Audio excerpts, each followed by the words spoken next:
All right, now let's look at the other side of the ball, okay? Which, remember, you got two games going on here. You got Democrats versus Republicans, but you got Republicans versus Republicans. And you can use whatever word for it you want. This was a very small group of people controlling the outcome for the entire Republican caucus, in part because the Speaker made a deal with them that allowed any one of them to trigger a vacancy movement. So, you know, he kind of got hoisted on his own petard, they say. Petard is a French word for bomb. He kind of blew himself up, too. Let's bring in someone who voted for Jordan, Florida Republican Congresswoman Anna Paulina Luna. It's good to see you again, Congressman. Thank you for joining us. Thanks for having me back on.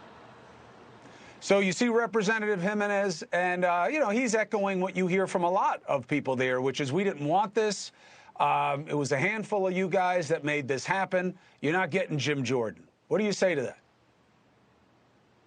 Well, you know, I've been very much so a populist, and so I can tell you that when I actually started getting phone calls to my office from my constituents over in Pinellas County, I'm up here, I'm voting exactly the way that they want me to. I can tell you that a large majority of, I think, the Republican and conservative-leaning base does want Jim Jordan as Speaker. And ultimately, you had mentioned earlier in January those 20 that made those negotiations. I was actually one of those 20.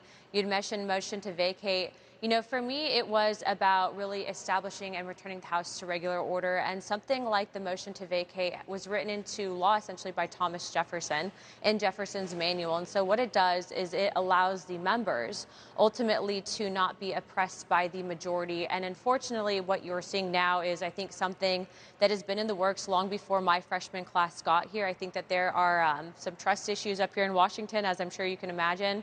But I do agree that we have to get back to work, and that's exactly why I'm standing by what my constituents want me to do and voting for, and really, I think, helping to elect Representative Jim Jordan. And what I can tell you, Cuomo, is that right now, with what we're seeing, I even just posted on my social media account, you know, we have massive protests around the country right now outside of the embassy in Jordan, not just for the United States, but for Israel as well.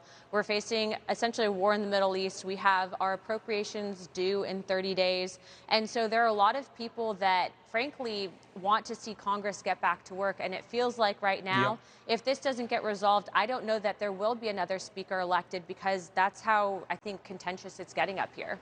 Hey, thank you for watching. Please go to newsnationnow.com, newsnationnow.com, and you can find News Nation on your television provider. And don't forget to click the red subscribe button down below.